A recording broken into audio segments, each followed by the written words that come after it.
نخش طبعا على اسوريو. كلام معاك. هنتكلم برضو على الاداره الفنيه للنادي الاهلي. كيف ترى الاداره الفنيه للنادي الاهلي بعد برضو ما قلت للكابتن هادي ان الراجل لعب سوبر، لعب افريقيا، لعب دوري، في تبديلات رائعه، عامل سكواد رائع وتالق طبعا امام عاشور اللي لافت للنظر في مباريات الدوري وافريقيا. والله بص يا مهيب، النادي الاهلي ومدربينه ولاعيبته وادارته بره تقييم، يعني لان كل حاجه بيعملوها. كون ان هو خسر مباراه زي مباراه السوبر ده حاجه عاديه، يعني هنقول تشبع، اللعيبه متشبعه دلوقتي.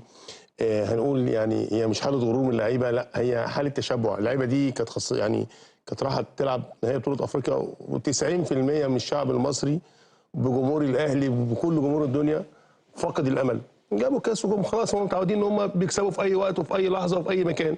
فيمكن ده يعني اللي اثر عليهم في مباراه السوبر، وقدام شويه هيندموا، لان مباراه واحده ببطوله ويخسروها هيندموا عليها بعدين، ممكن مش حاسين بيها دلوقتي. لكن كان الرد سريع جدا في الدوري. الراجل لم الفرقه بسرعه، الرد كان قاسي جدا على النادي المصري بمكسب باداء.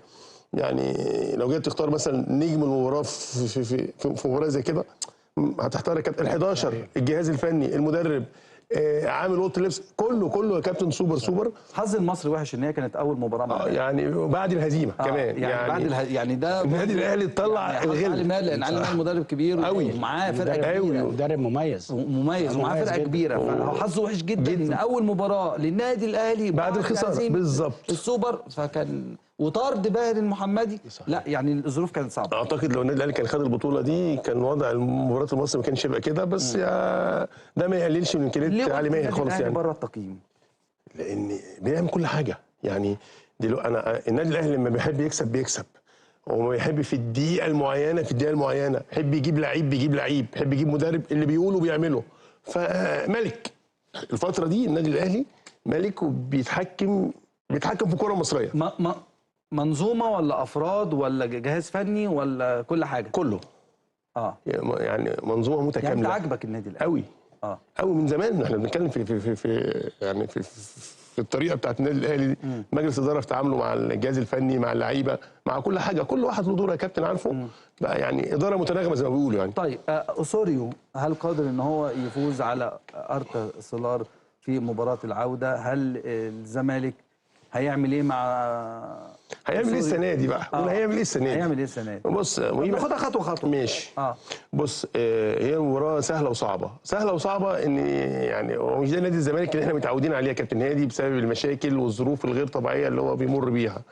كون ان هو يخسر بره 2-0 دي نتيجه تقيله قوي، ان هو يعوض هنا 3، بس في نفس الوقت الفرقه مش تقيله قوي اللي هو بشير التبعي ما كبرش وقال الحقيقه اللي لازم كل انديه مصر وافريقيا تعرفها، ان مفيش مقارنه بين اي نادي والنادي الاهلي. مفيش حد هيقف باذن الله في طريق النادي الاهلي. لو فضل النادي الاهلي بالاستمراريه دي وبفضل بكل امكانيات لعيبته اللي موجوده دون ان يفقد لعيبه بسبب الاصابات بقى، مع يعني ضغط المباريات، هيفضل اسلوب النادي الاهلي ونسق النادي الاهلي واحد. شفنا اداء النادي الاهلي النهارده قدام سان جورج الاثيوبي باللعيبه البدلاء. النهارده اللعيبه كلها بتتالق، بتقدم مباراه عاليه جدا جدا، فمحدش هيقف باذن الله بعون الله قدام النادي الاهلي. مفيش اي مقارنه بين اي حد بين اي نادي والنادي الاهلي، لان النادي الاهلي فارق جدا بامكانيات بعيده جدا عن اي نادي، ولا زمالك ولا بيراميدز ولا اي نادي باذن الله هيقدر يقف قدام النادي الاهلي.